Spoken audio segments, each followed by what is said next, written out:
Welcome to the Voice of San Diego podcast in partnership with News Radio 600 Kogo. I'm Scott Lewis, the CEO and editor-in-chief at Voice of San Diego.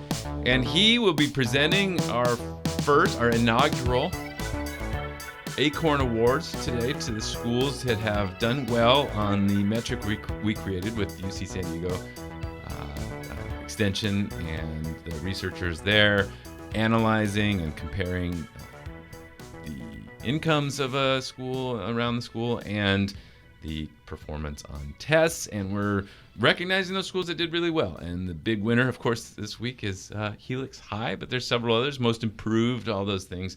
Are you excited for the event? I am excited. I mean, it's always kind of fun to get in front of people and chat and mingle. I'm very curious what the free refreshments are like. I'm a big free refreshments guy. And his name, of course, is Jakob McWhinney. Thank you for helming that. Great idea. It'll be fun, and this will be the Education Week. Coming up on the show, we have a special guest.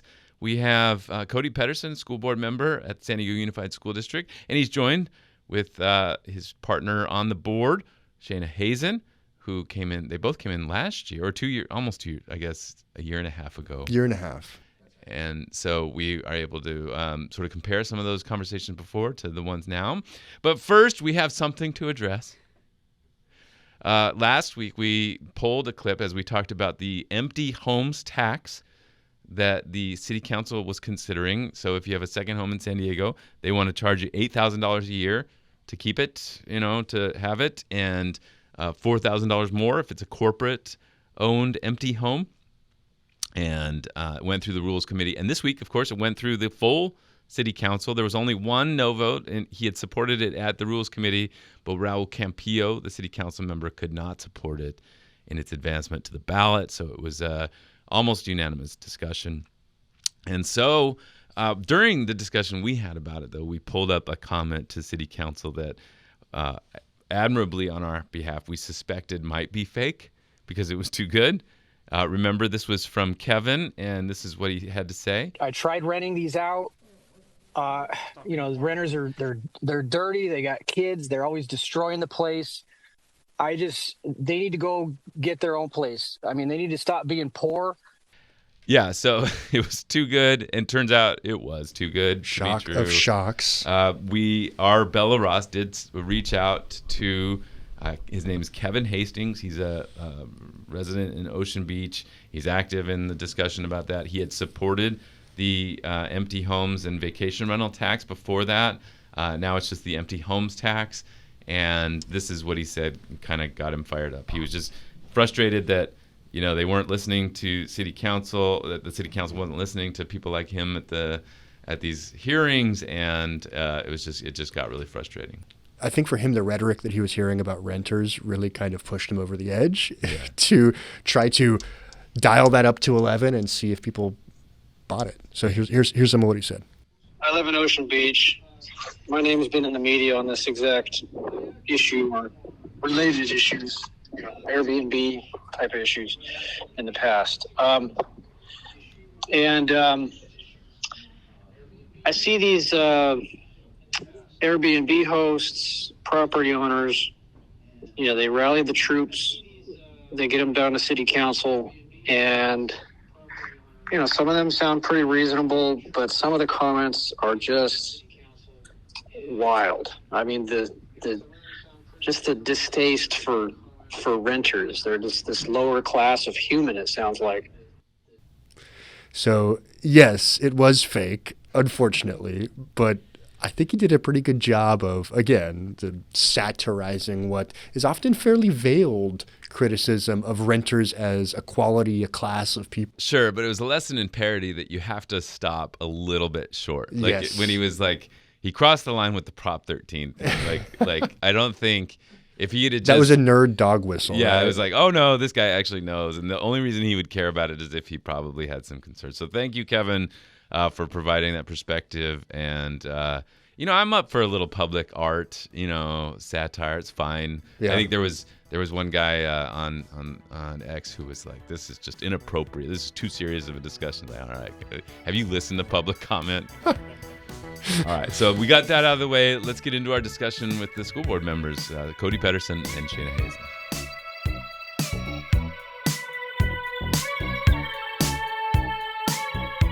Okay, as we promised, we are joined in the studio by two school board members of the San Diego Unified School District, Shana Hazan. Hello. Hello.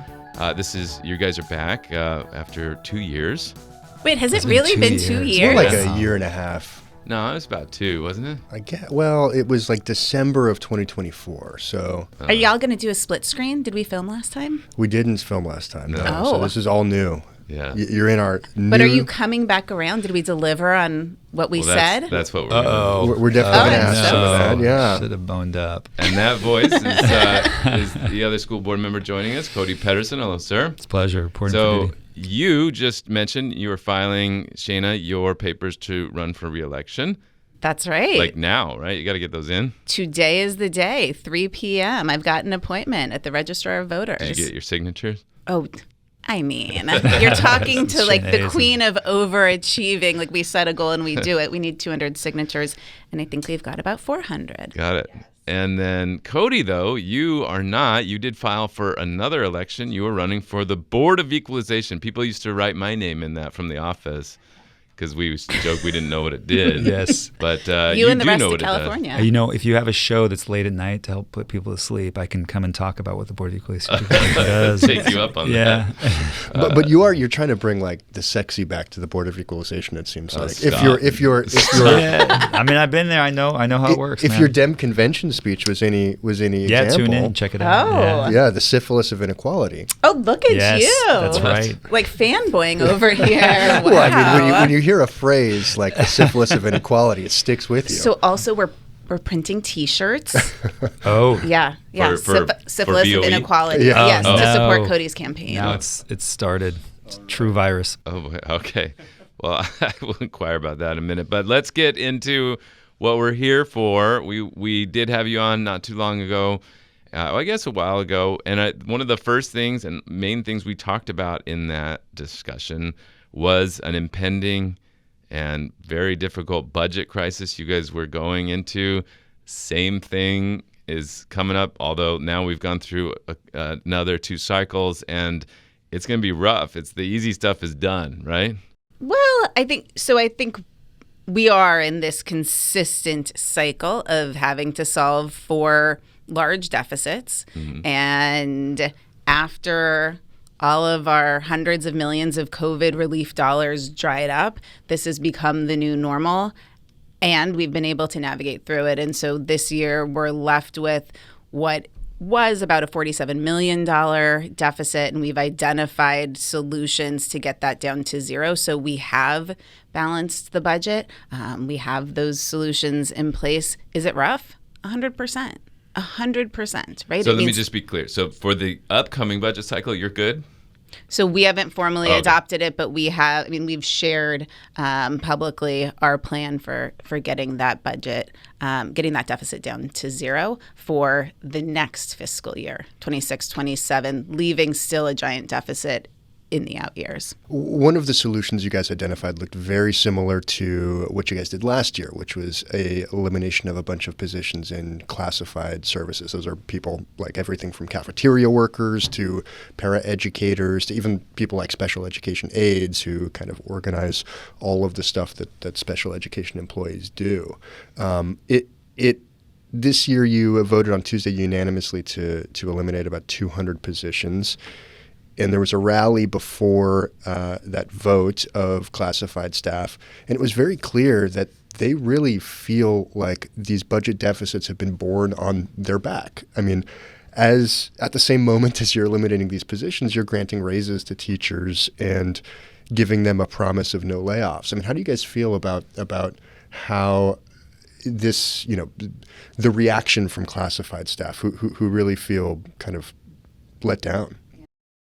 Yeah, I mean, I think part of the challenge is, number one, I'll say in relation to the budget, when you first get on the board, it's very hard to wrestle with intellectually, is you don't actually have the budget from Sacramento. And because, in large measure, because of Prop 13 really dramatically reduced the degree to which schools are funded by local property taxes. So they are essentially, the lion's share is coming from Sacramento. And so you're really waiting for the legislature and the governor to hash it out and to give you a budget in June, but you have to make your decisions now. So, and we have Prop 98, which guarantees us a certain amount, but that doesn't always come like straight. It doesn't really come. It doesn't really come through the LCF process. For example, right now we've got a block grant hovering over us. We don't know if we're going to get it or not, but it's currently we anticipate getting it, but we can't. It's hard to know what kind of decisions you can make on that, which is why you saw in the offer the SDA is considering right now a contingency on the 2.5%, which is contingent on us getting that block grant. But you have to conceptualize, since the Prop 98, it's really you are owed that money by the state, but it's hard to, you can't think of that necessarily as being ongoing funding because it keeps coming in blocks. And so it's hard to figure out what you can and can't anticipate, what is and isn't ongoing funding. So, and I think also to the block grant, so historically, so as we look at the last few years, there is always a large block grant that comes in, and that is often the way that we are able to really realize some savings, not have to make the cuts or implement all the solutions we planned for, because these large block grants come in from the state. We anticipate that'll be the case again, but you can't 100% count on it until you know that's been approved. And so we're in this sort of in between. Let me just explain some of the terms you were talking about. So you mentioned 2.5% and a deal with SDEA. SDEA is the teachers union. You made a recent deal with them. So they had threatened to go on strike, or actually called a strike for one day. I guess like last week it would have been. Yeah, February 26th. And they were going to go on strike. It was largely in solidarity with statewide unions, but it was also an argument they were making that they were not seeing the support for special education that they needed to see according to the rules and the contract that they had. And whether that's true or not, I wasn't able to evaluate. But you guys met, you made a deal. You said, A, we'll give you a 2.5% raise. And you just said that that's contingent on this grant coming. Yeah, and I think that's really, really important to point out. It is the first time in a long time, and maybe ever, that we have negotiated a raise with contingency language. And that was something that was really important to me, because I wasn't comfortable saying yes to a raise unless we knew the money was here. And because of the timing that Cody described with the state budget process, this allows us to say, if and when the money comes, and we are very confident it will, then we will provide the raise. But we're not going to commit to a raise until we know we have the money, which I think is much more responsible than we've ever been. So then the strike was avoided. They said, okay, we're fine, we won't do that. But then you just said last board meeting you made these cuts, and some of them involve special education staff. Does that actually hurt the deal you made with the teachers? I mean, I think that's hard to say. It doesn't. There's a sidebar, and I've seen your coverage on this. There's some turmoil at SDA right now. They have an election going on right now, and in that election there are multiple voices, multiple factions, and so it has been somewhat challenging for us to negotiate when you have a partner that's to a certain degree in turmoil. And so from what I hear, they still have to ratify that. They have to ratify it on their side. I don't know whether there'll be some challenges around that. Yeah. And so I think to pause there, so when you said we've come to an agreement, it's a tentative agreement. SDEA has to approve and ratify that agreement, and then it'll come to our board likely around April 14th. But there's still a lot of work that has to happen, and I think work that has to happen among SDEA membership, because we heard on Tuesday when we voted to approve classified layoffs, we heard from SDEA members who said, take my raise. I'd rather you take my raise and not lay off this essential support staff that I need to support kids and to support me in my classroom. And so I think they have work to do to figure out, is the raise worth it? To that point, the turmoil that you are referencing is what is turning out to be a pretty heated election campaign within SDEA itself for SDEA leadership. There's the current president, Kyle Weinberg, who's being challenged by his VP, Monique Barrett, with a caucus of folks who are being quite critical of his leadership, very, very critical. One of the people on that caucus, Andrea Padilla, in a recent piece that we put out yesterday, really described specifically what you are saying. She said, at a meeting of representatives last week, I stood up and I said, quote, "I'm not trying to denigrate anybody's work on the bargaining team, but you need to understand we're going to lose over 200 classified employees because of our raise. Would you guys rather take a raise, or would you rather keep our paraeducators and our secretaries and our lunch folks? Most of the people there said we would want to keep our people." I mean, when you are negotiating with a side that seems to be in this much turmoil, what does that end up meaning? I mean, could you guys potentially claw back these layoffs? How are you feeling about that? Well, I mean, what I would say right out of the gate, as we do these interviews, we have to strike a balance between getting into the weeds and being as clear as we possibly can. So I don't want to get too into the weeds. I also would say right out of the gate, first rule is we don't get involved in internal labor union politics, and to the extent possible, we avoid getting involved in any potential conflicts between our labor partners. That's not our business. Now, it may be that our decisions have collateral impacts on that sort of in a way through the back door get us involved in that. Let me just say what the reality is. This district, by and large, is we balance our budget. We are not at risk of not balancing our budget. To the extent, if we had a recession, we would have to probably make some pretty hard decisions, but we're in good shape to manage it. What ends up happening, by and large, is if we do not give some sort of a raise year in, year out, inflation is continuously eating away at the purchasing power of our wage. So we all recognize that if we're going, and this district, I think for the last 10 years, one of the few agencies in the entire region that has actually kept up with inflation, or CPI, which exceeds the federal. So the state provides additional funding every year in what's called the COLA, cost of living, but that's a federal COLA, and it tends to be below where inflation is in California.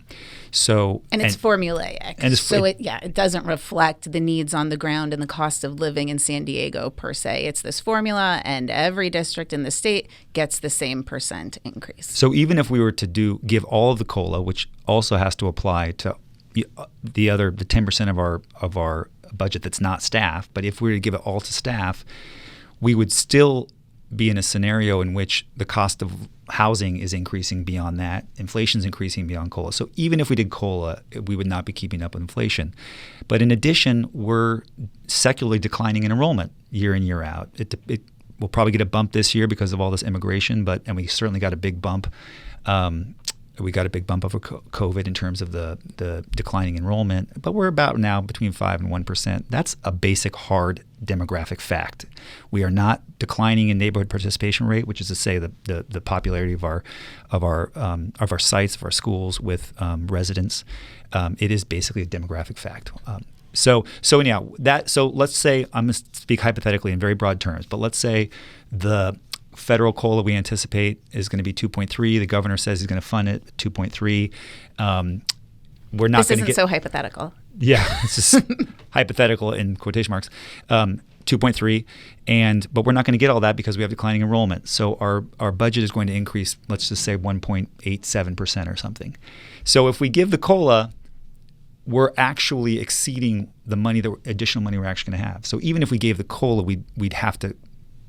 You basically have to close positions or give raises. You pay more people less or less people more. There's no other third way. We're at 2% statutory minimum in terms of our reserves, so we can't cut into the reserves. The reserves are at statutory minimum. So we're going to get into declining enrollment in a second. Yeah, but I do want to. So obviously, you don't want to wade too deeply into the internal struggles of your labor partners, but those internal struggles have impacted each of you, and Shana, you in particular. SDEA recently pulled your endorsement. What has that meant for you? What have those conversations looked like?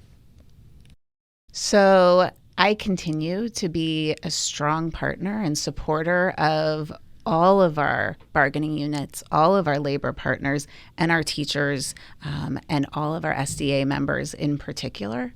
And that remains my commitment, right? I'm a former educator. I am a public school teacher. I know how important it is to provide good wages and good benefits and great working conditions for our educators. And so for me, nothing changes. I mean, Cody and I are always about abiding by our own internal compass and our values and doing the right thing and telling the truth out loud. And I think that's what we've done on the board since being elected 3 years ago. And that's what I'm going to continue to do. So, yeah, for me, I continue doing the work. And I've been saying a lot lately that for me, it's about the work, not the job.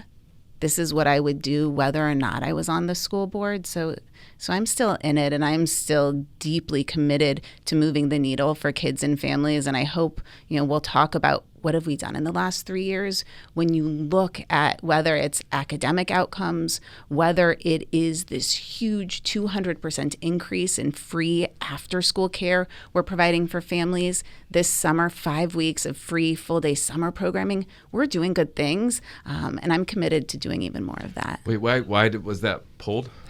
I can maybe be a little bit more. Shana is correct in everything she said, but I will say, as somebody who's a colleague, well, it wasn't pulled. I don't know what exactly happened. Know. They put on hold. Put on hold. On hold. On hold. Yeah.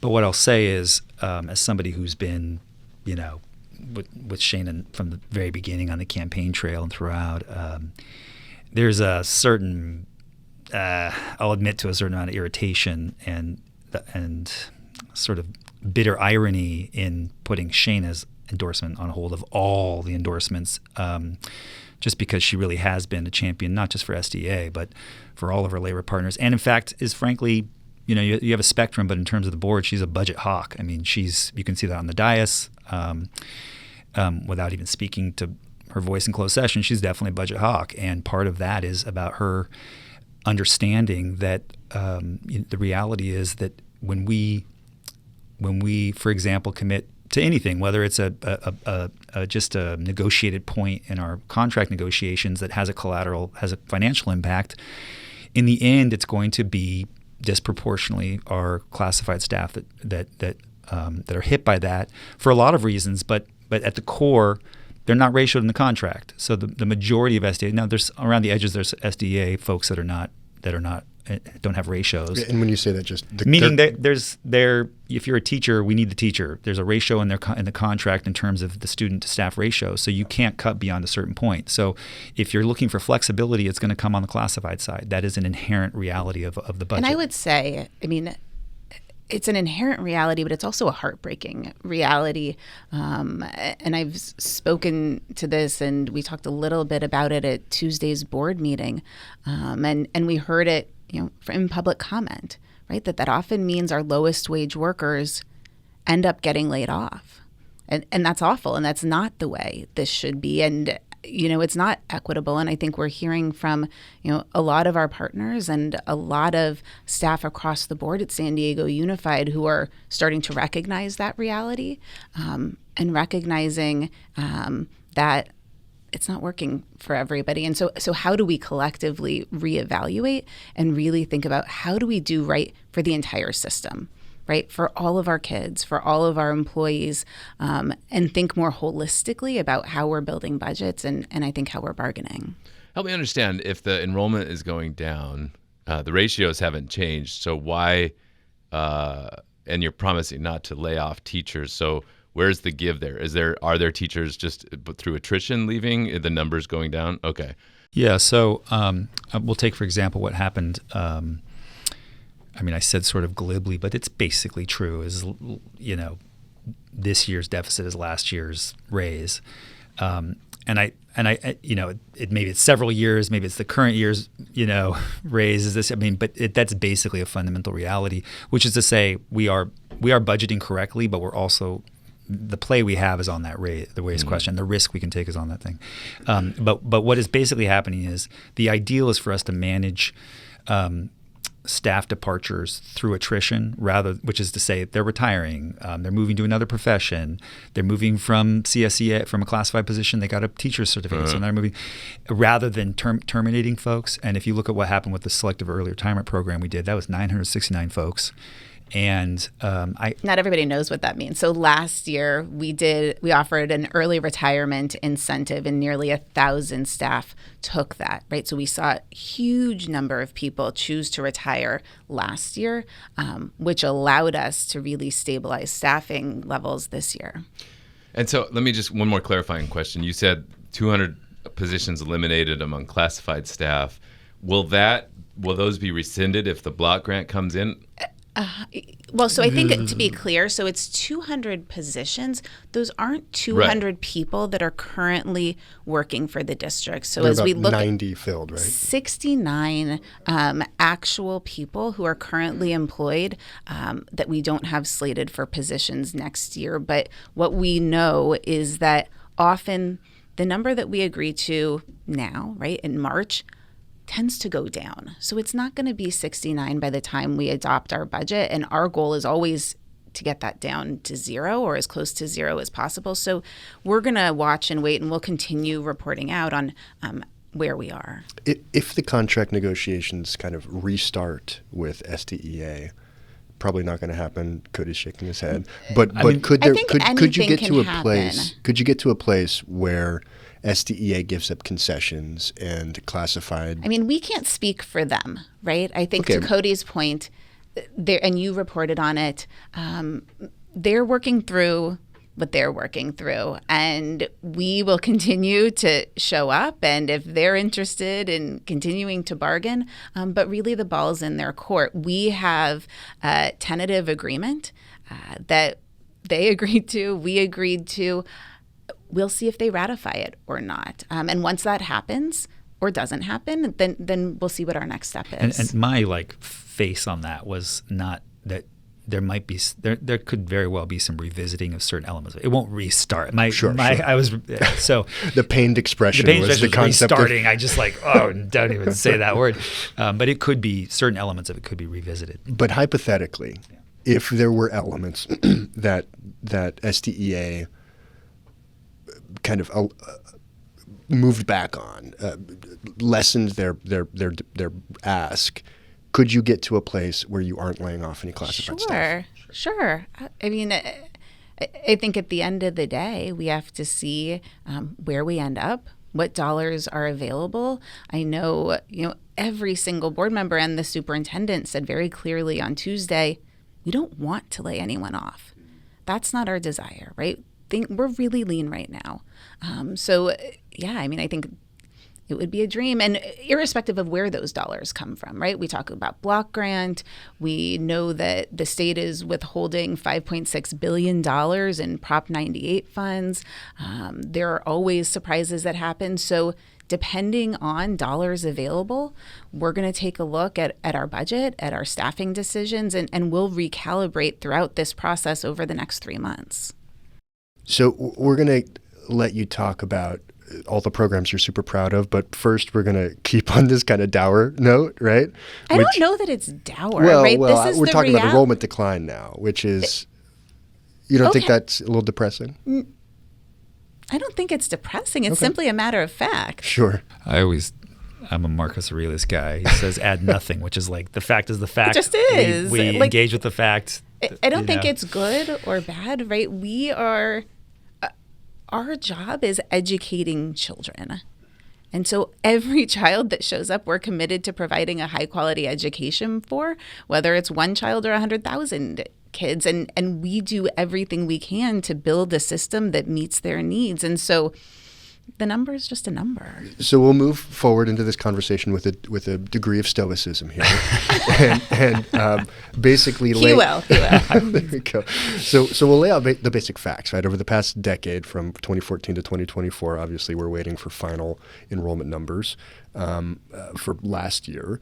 San Diego Unified lost more than 13,000 students. And lost, it's not, they don't know where to find them. There are 13,000 fewer kids enrolled Are you in San looking Diego at Unified charter schools. and district-run schools Just combined? district-run schools. Yeah, it's about 16, nearly Yeah. 17. The reason I ask is I think it's really important to look at the total public school population in San Diego within the San Diego Unified boundary, because we do see some shifts right from district-run to charter. Sure. So that's Sure. important. And we can But get yes, into declines some of, are real. Yeah, we can get us into some of the specifics of where there are increases, which is these large online charters that are drawing not only from San Diego County but other counties, which anyway, et cetera, et cetera, et cetera. So over the past decade, San Diego Unified's enrollment has declined by 13,000 students. That's like a 12% decline, which is a big, big decline, right? Tell me about how you are dealing with this crisis. One of the things that's been very interesting to me is... Well, so I don't know that it's a crisis. Okay. To the point. It's a number that is shifted. Sure. Okay, well, how... It's a crisis to you, maybe. I don't think it's a crisis. Well, it's a problem that we need to engage For with. sure, for sure. Yeah.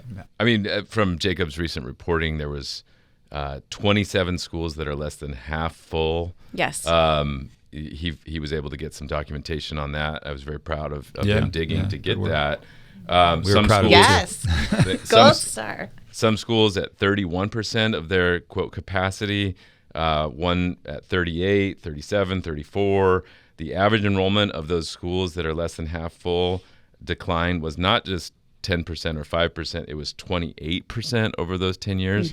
So I don't know if that's a crisis or not, but at some point, Yes. you will have to start talking about whether those facilities need to be consolidated. And to put a point on it, over the past decade, San Diego Unified has opened more schools than it's closed. So even as that enrollment's declined by a whole lot. And I think important to talk about where that's happened, Okay, right? sure. And I know you and I have talked about, Nippawai Elementary in Mission Valley, which is a new school we opened a few years ago, and that was absolutely the right decision. And in fact, that school is basically at capacity. So I think we're opening schools in the right places and responding to shifts in enrollment in places in the city like Mission Valley that hadn't previously been hubs for kids and families, and now are. And you're absolutely right. Are there schools that are very small, that are under-enrolled, that we need to look at? And for me, it's really about making sure we're providing the highest quality education at every school, and that irrespective of the school you attend, that you have access to the same programs and services and supports and instruction. And so I think that's the work we need to do to make sure that that's happening at small schools. Just this year, we approved for next year the closure of some of our the middle school grades at K through 8 schools, right? And I think that's a reflection of this work that's already started, which is to say, at some of those schools were 6th, 7th, and 8th grade students receiving the same quality education that they were at a comprehensive middle school. And in some cases, the answer was no. And we knew we could provide them with a better educational opportunity at a nearby middle school. And so those are some of the choices we've made, and I think we'll continue to make to really dig in and figure out where shifts might need to happen. When you say we need to look at it, are you saying we need to begin the discussion of closing or consolidating those schools that are really under-enrolled? I think it's about looking at all of the data. I mean, I'm such a data nerd, and I know I was sharing with Jakob, I was just at Georgetown's Edunomics lab and digging into all kinds of data on enrollment, on spending per school compared to achievement at those schools. And so I think it's really looking at the big picture, saying what is it that we want and expect for every child? What is it that we want and expect to deliver at every school? And are there places where that isn't happening? And then I think, to your question, what are we going to do about it? Right. And the answer in some places may be, well, maybe we shift some investments and staff up in certain places. Or the answer may be that we need to consolidate, right? I think we have to really take a hard look at all of the options and really think through what's in the best interest of the outcomes we're driving towards, right? If we want to boost student achievement, if we want every child to be well, if we want every child to have access to college and careers of their choice, are there places where we're not doing that? And what are we going to do about it? This does seem like a change in rhetoric. I've spoken to a lot of folks at the district, and nobody has said that they need to start looking seriously at potential I'm only one consolidation. person. Sure. If I can just clarify, I think there's two separate questions here, which is, do we have sites that have additional classroom space relative to the current population, and versus do we have sites where the declining enrollment is one, we're starting to lose economies of scale, and we can't afford necessarily to have a principal or an AP, or you start to lose economies of scale, and then you have the core question, which is the declining enrollment at a particular site actually impacting student and staff experience and the ability of children to learn? By economies of scale, like what you're saying is, if a school gets too small, you have administrators and stuff that you could save some money and do a better job serving those kids, or you have, if they were together in a bigger population. Or you have situations like we had in some of those K through 8s where you have one class for 7th grade or 8th grade, so you have students that are not getting a middle school experience, and at a certain point you start running into challenges. And by not getting a middle school experience, maybe no VAPA programs, maybe no sports, stuff like that. Or they're just, now there's every got 28 school has kids sports in 8th and grade. every school has VAPA. So we got Prop say 28. That. No. Yeah, but and middle school sports at every school, but maybe no engineering, maybe no, 3 different offerings for band and orchestra. You just have fewer options when enrollment's really low. Well, and I mean, it's a middle school. It's middle between elementary and it's transitioning you to a high school. So at a certain point, if you have a K through 8 that's so small that the students are not experiencing what it is like to transition into a high school, then it is in certain ways not serving the purpose. But I think for me, look, we had a baby boom. We had military investment in the 40s. You had a baby boom, and you had lots and lots of need for campuses. So you have an explosion of campuses across San Diego, and now we're in a secular decline, in large part because of the cost of housing. My subdistrict has 13,000 resident students, and Richards has 31,000. They're the same population. So especially along the coast, you can't afford to raise families here. But what I would say is, for me, the question is not about, a lot of sites essentially expand their usage to the space they have. So you're doing after school programming or prime time or whatever, or you're doing a student clubs in a certain classroom. That you have additional space is less important, because the marginal cost of having an empty classroom that's been there for 50 years is essentially no marginal cost. So I'm less concerned about the additional space per se in an old campus than I am about whether or not you have the economies of scale fiscally, but more importantly, whether students are getting that experience. And I would say furthermore, there's a further difficulty where, and this is why the most important thing, so many things at the district level, in a certain sense, the district has an important role, but it is an abstraction. What's really going on in the daily lives of children and staff and families is what's happening at their site. And so to me, we're always wrestling with this. There's very site-specific and cluster-specific realities. You take the coast, given our demographic decline on the coast and the inability of young families to raise children there financially, we survive by choicing. They're very good schools. They have many of them have very well-funded foundations. You have a lot of choicing, but that choicing is coming from somewhere. So then you have areas like Claremont or something that's experiencing enrollment decline. But, and this is the last thing I'll say, you also have to think toward the future. Eventually, we are going to get state and local leadership, private and public sector collaboration. We will get housing in our urban core. That will happen. And at that point, when we get arterial development in Claremont, we're putting housing where it should be.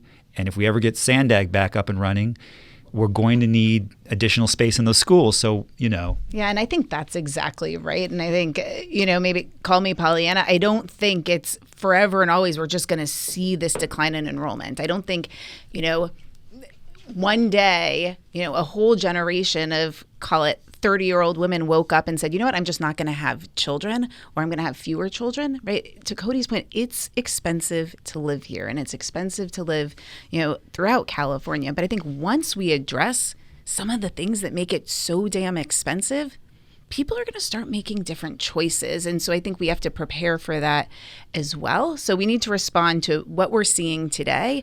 And I also think put a hell of a lot of pressure on the state and local government to say, let's build housing, because guess what happens when we keep people here? We're actually generating more revenue so that we don't have to do stuff like charge for parking in Balboa Park, right? All of those things. And I think the other thing I would say, and I know you've covered this, is there was this dream many years before Cody and I joined the board to build high quality schools in every neighborhood, and that we would see enrollment in those schools increase. And I think, what you've reported is we haven't really seen that shift. We haven't seen more people opting into their neighborhood schools. And so I think part of the work that I'm describing to really dig into the data on outcomes and costs is also really talking to families, right? There are a lot of schools that families are choosing to opt out of. And so we need to understand why, and understand if they'd rather have access to a different school instead of the one closest to them. And these are difficult conversations, but we have to do it in partnership with families, with parents, and with our labor partners as well. So I think that's an interesting point you're making, is the trend of the board has been to sort of kind of maybe turn against choice, not necessarily turn against it. You still have the same opportunities, or a lot of the same opportunities you have offered historically. But what you're saying there is like, hey, if we start having these conversations, maybe we embrace the choice side a little bit more. Well, I think it's really understanding what families want. But if we're looking at a school where there are only, say, 130 students there from the neighborhood, and you have a high proportion of neighborhood families not interested, then we need to figure out what better meets their needs. So I don't think it's about more choice or less neighborhood schools. It's really about providing kids and families with what they want and what they need. I think what worries me is that you haven't put together a rubric for handling this discussion in the coming years. About consolidating schools, how to make those decisions. Like, it seems like there could be some planning right now about. Yeah, I mean, so we're having conversations. Yeah. I think individually, I know the superintendent and I have had conversations, and I imagine other board members are having those conversations with district leaders.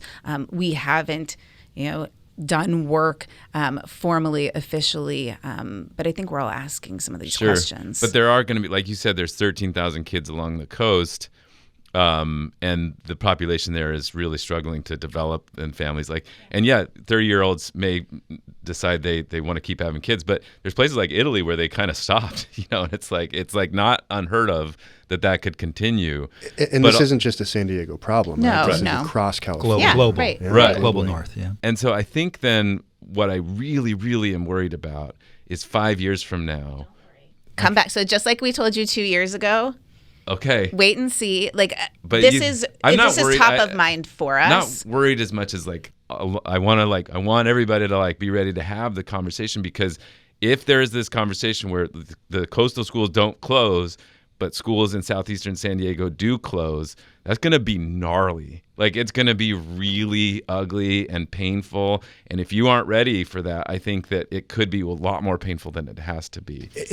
And to that point, I mean, we talked about this data about underutilized schools, right?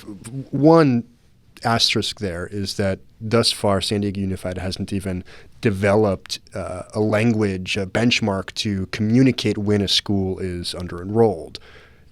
Secondly, that data was not easy to get, as you all referenced, right? It was not only did San Diego Unified tell me they could not produce this data when I did a public records request for it, they said it did not exist. And I knew that was not true because I already had it when I made the public records request, right?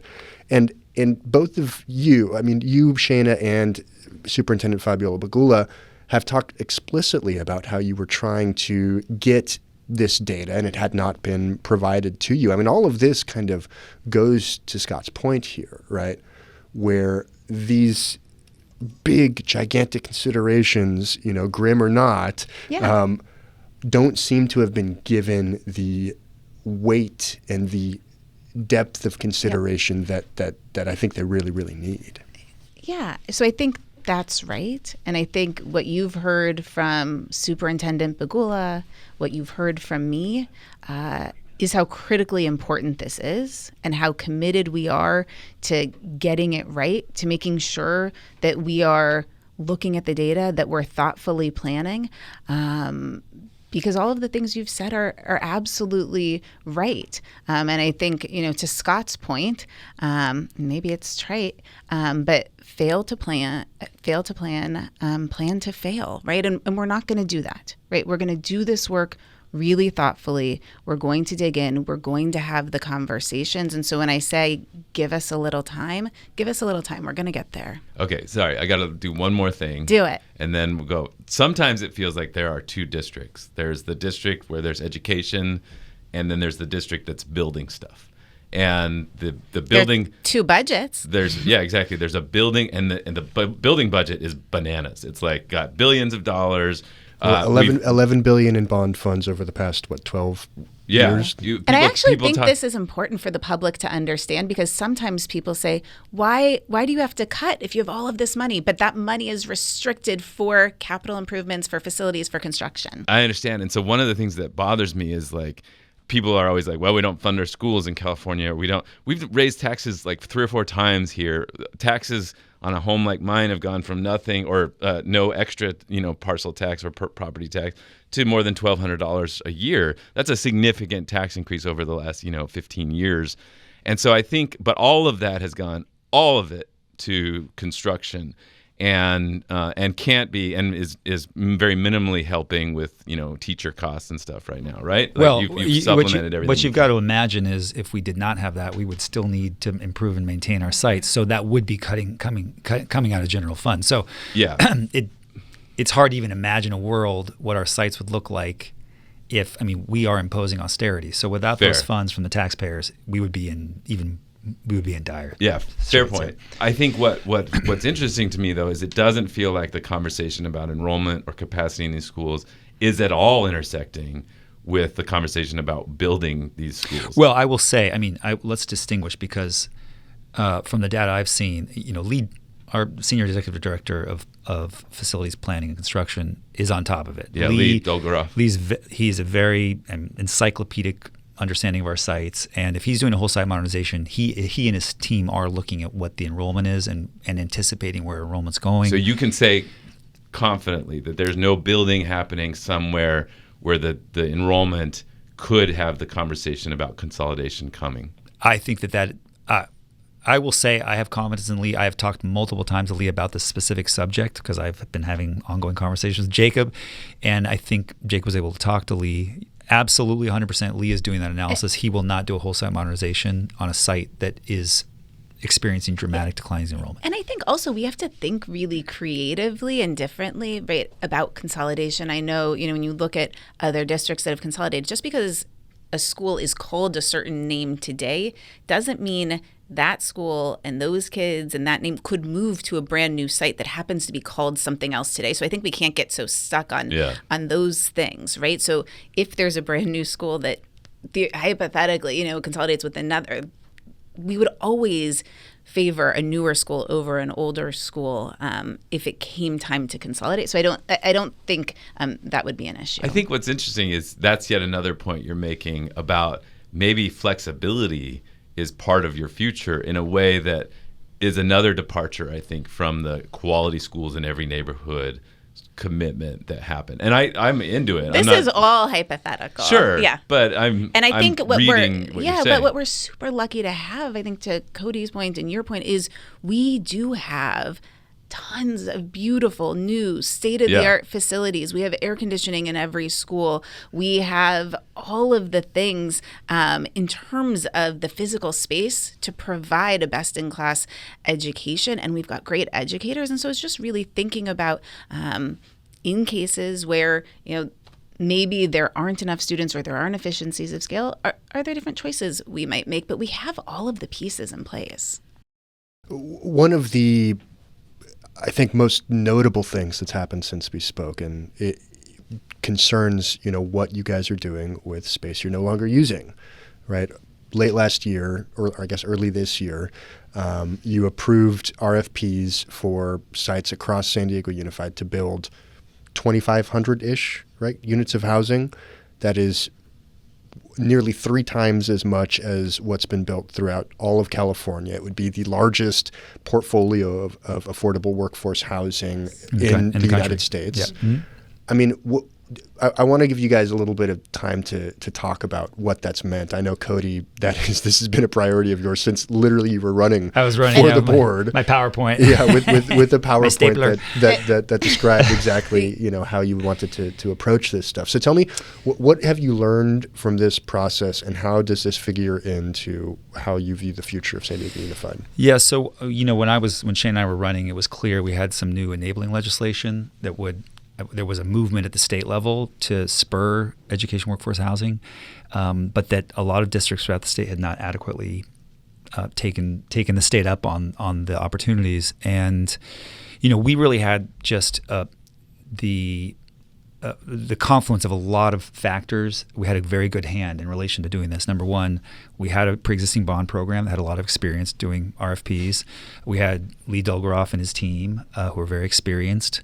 We had some properties that were underutilized, and we had a board that was willing, and we'd had some initial conversations. There was the site at Livia there in Scripps Ranch. You guys covered that, the drama around that. It all died down, and there's a great development with 53 of our CSEA staff, and you can imagine, a CSEA classified staff member, that may be a substantial portion potentially. The subsidy they're obtaining through that housing could be as much as their base wage. Oh, absolutely. So it's a huge opportunity for them. So we had that history at Livia. There had been a pre-existing conversation about what was going to happen to Normal Street because we'd acquired the Jack in the Box site up there in Kearny Mesa. And so there'd been the AVRP. Wait, can I break that down so people know what you're talking about? So our district headquarters on Normal Street, which is dilapidated, crumbling.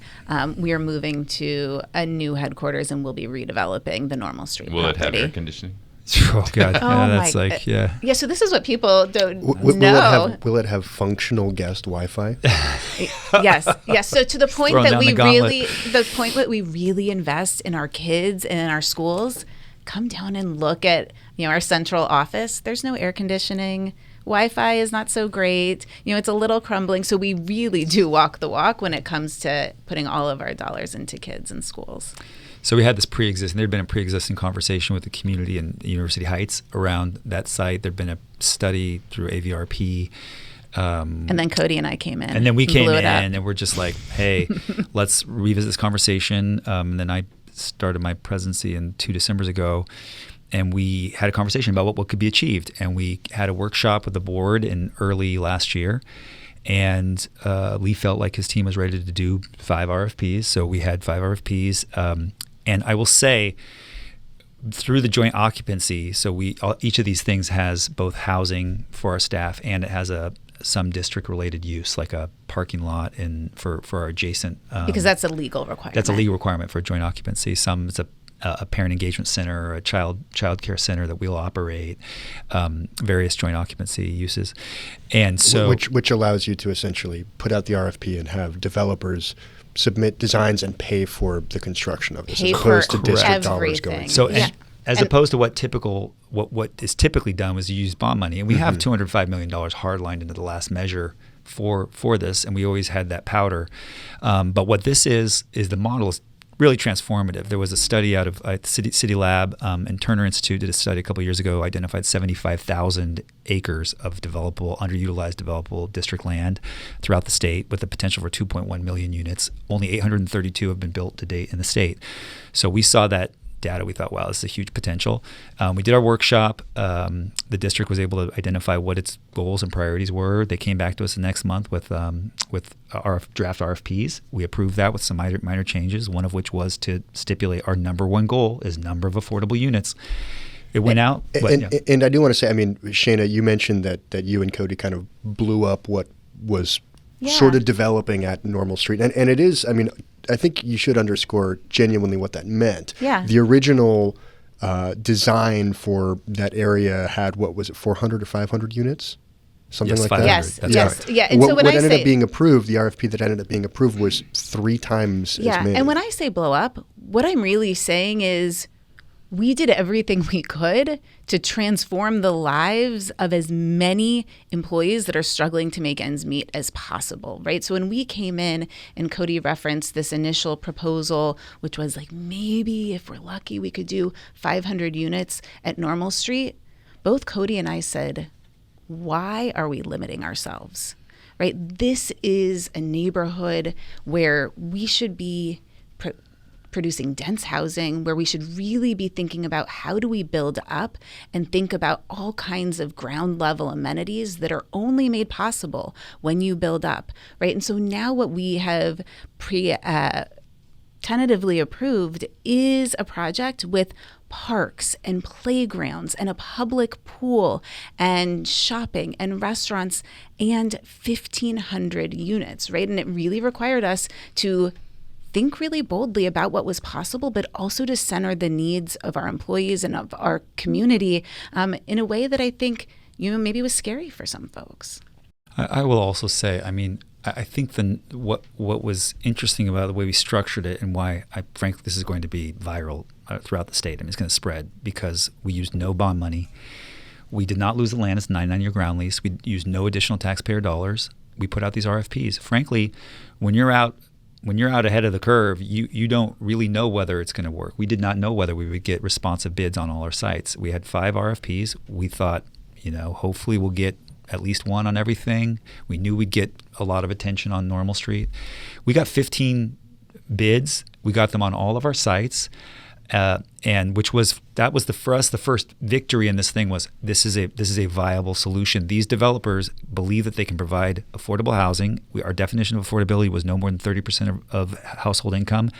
So it wasn't just 80% and below, because in general the traditional sort of traditional 80% area yeah. median income or below is the qualification level for low-income housing tax credits. That's traditionally been low income. For us, it was no more than 30% of revenue, so that we weren't cutting out our teachers, because teachers in general, early career educators may meet that 80% threshold, but by and large, if you're married or if you're a later career educator or mid-career educator, you've blown past that threshold. Yeah, So we need 80 to 120. And I think that was critically important for us, making sure that any employee that was struggling to afford housing, that we were going to build as much housing as we possibly can to meet their needs, so that no employee has to pay more than 30% of their income on housing. And I do want to say really loud for the folks in the back, because I think not everybody is hearing, we're not spending any district dollars to build housing for our employees. Right? This is all being funded by developers. And not only are we not paying anything, we're going to generate revenue in ground lease revenue from these projects. And at the end of these long-term leases, we're going to have an appreciated asset in these buildings. And so it is a win-win-win. It's a win for the district, it's a win for the community, and it's a win for our employees who will have access to this affordable housing. Well, I want to get to, before we have to let you go, some of your achievements that Please. you talked about. But I'm gonna The good start stuff. it this way, and hopefully you're not upset.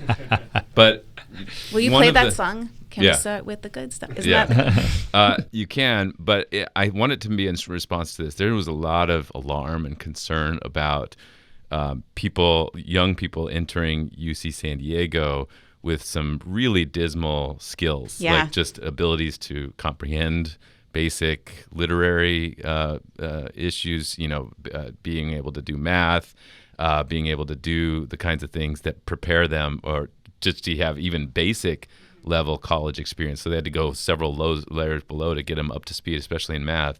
And I think, that was really troubling. And so the core of what you try to do is make sure kids are ready for life Absolutely. after school, after 12th grade.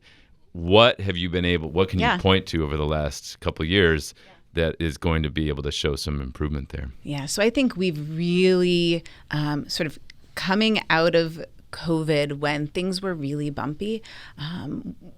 Once we joined the board, we've really focused on student outcomes and gotten really clear about what we want for every child, which is we want to see high levels of proficiency in literacy, in math. And we also really care about student wellness, right? So it's about that academic achievement, but knowing that if kids aren't well, if kids aren't thriving, if they're not happy, if they're not healthy, that it becomes really hard to achieve academically. And we've also set very specific metrics on college and career preparedness. And we know that the work doesn't end when you set the goals. But because we got really clear, and because we set the goals, and because we got really focused at every single school site around these goals, we've seen measurable increases in literacy achievement and in math achievement. And that's not just me saying, oh, we did some assessment. That is the state's assessment. That's the CASP assessment that's used universally across the state. And our kids are making gains. The other thing, right, and we saw this come out in the UCSD data about, and this wasn't specific just to San Diego Unified, but about their undergraduates' preparedness specific to math. One of the things that we've done that I'm really proud of is we decided to spend money, even with really limited dollars, on adopting a brand new elementary school math curriculum because we knew we needed to do better in terms of math instruction. And so that's work that's happening in real time. That's a real shift we've made. We've invested in professional development. We visit schools all the time. I was at Normal Heights Elementary yesterday and saw that instruction, and we see the difference that that's making. And so we aren't sitting idly by. We're committed to boosting achievement, and we are boosting achievement. And I think you will continue to see those gains in the years to come. A lot of it means really focusing on standards-based instruction, not just teaching whatever we feel like, but really getting clear on what the state standards are and how we equip kids with the skills to learn what it is those standards say. So we're doing that work. I will just say that there is an article to be written about all of the nationwide response to a series of articles in the paper from UCSD. That is not a peer-reviewed study. It's literally thin air. I've taught at UCSD. I've lectured at UCSD. It's extraordinarily competitive.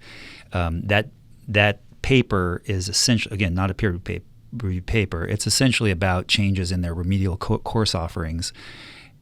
I can tell you right out of the gate, its characterization of UCSD students, anybody who's taught at UCSD, that's laughable. So just to be clear, this was a report from the Academic Senate of the University of California, Correct. San Diego, and it was about the need for even more remedial, like as in lower level classes to prepare students for this. And you're saying that's bogus? They're absolutely 100%. I reached out that morning. I first saw it and was like, what is this nonsense? This isn't a paper. What is this?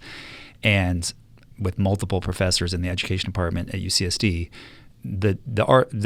something needs to be written on the phenomenon, because the reality is there is no way that as competitive as UCSD right now is there are students that do not know first grade math. That is preposterous. I mean, I think that's all well and good, that's kind of what the response from some teachers are, but you look at some of the basic facts, right? Post-pandemic, we know that there was a bunch of learning loss. I mean, I've done stories about the difference between the grades students earn in classes and what they do on state tests, right? In some schools, there are vast differences. There will be 70, 80% of kids passing classes while there are 20, 30% of kids meeting state standards on tests. You align that with the shift away from stuff like SAT tests in college entrance requirements.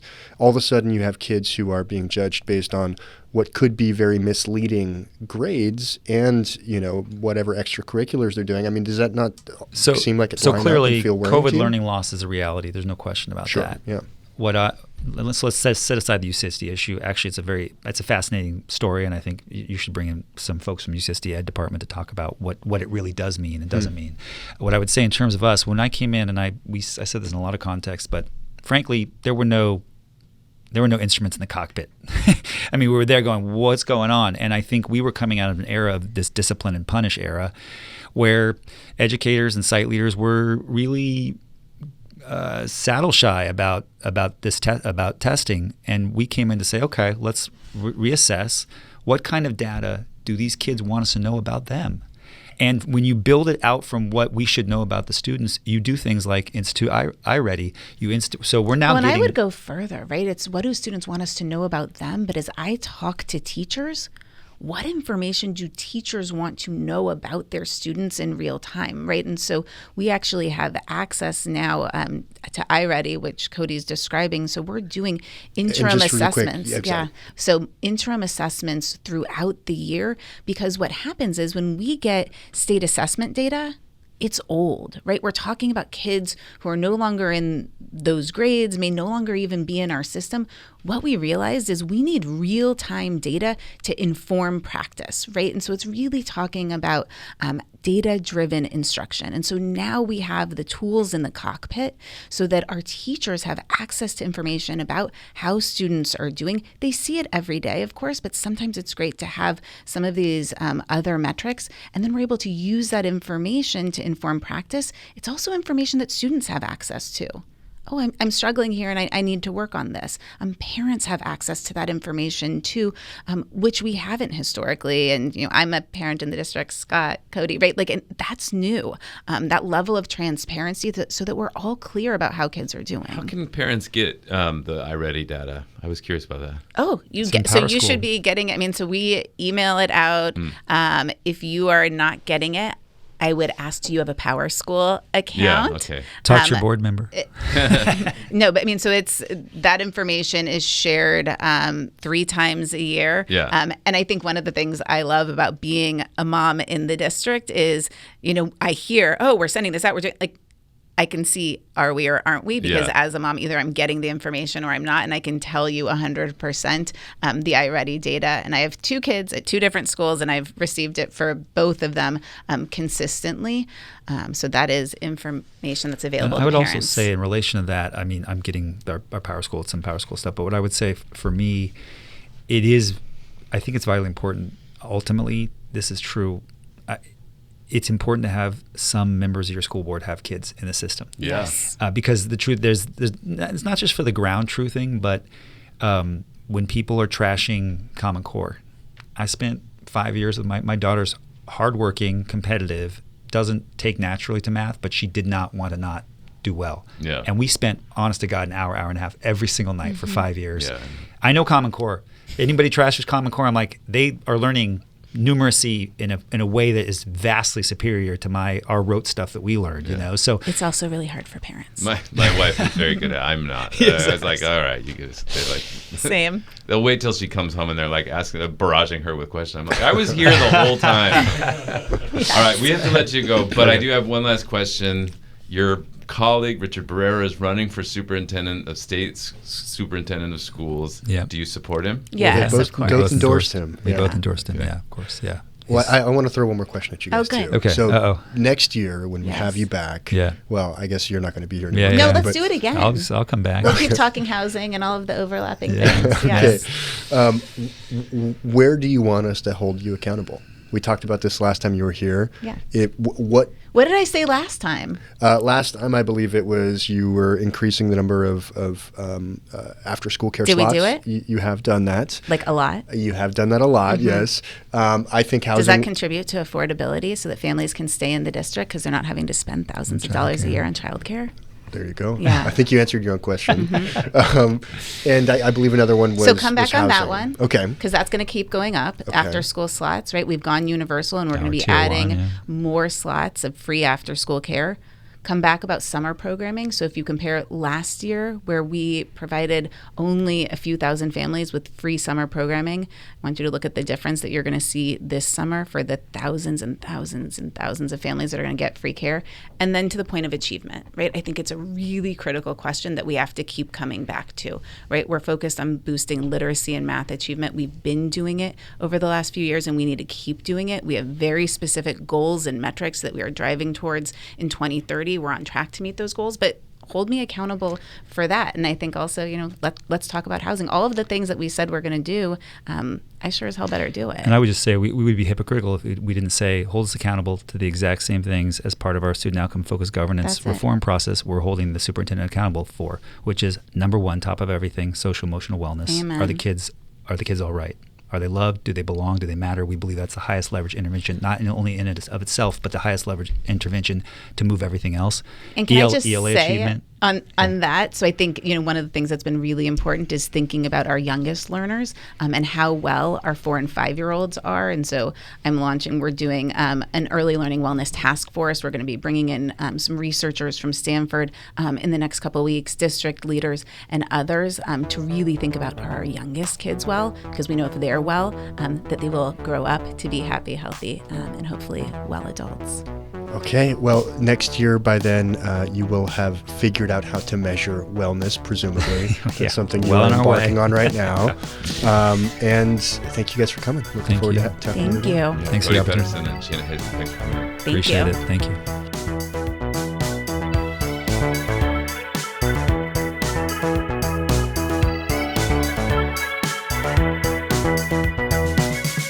Thanks for listening to the Voice of San Diego podcast, the most popular public affairs podcast recorded in San Diego that's raising money, always raising money. You can join and make it possible for us to do all these cool interviews and other events and things. You're not going to believe this, but we could use it and build more of our membership base. You can do that at VOSD.org/podpeople. That's VOSD.org/podpeople. We have a donation from Thomas, who said billionaire-free, fact-based investigative journalism is why he gives. So billionaires are welcome here too. This is welcoming place for the billionaires, but yeah, there's not that many. VOSD.org/podpeople. Thank you for your support. We are the most popular public affairs podcast that is raising money like that. I'm Scott Lewis, CEO and editor-in-chief at Voice San Diego. Jakob McWhinney is our education reporter, and Matt Scraby's the producer of this show. Thanks for listening. We'll talk to you next week.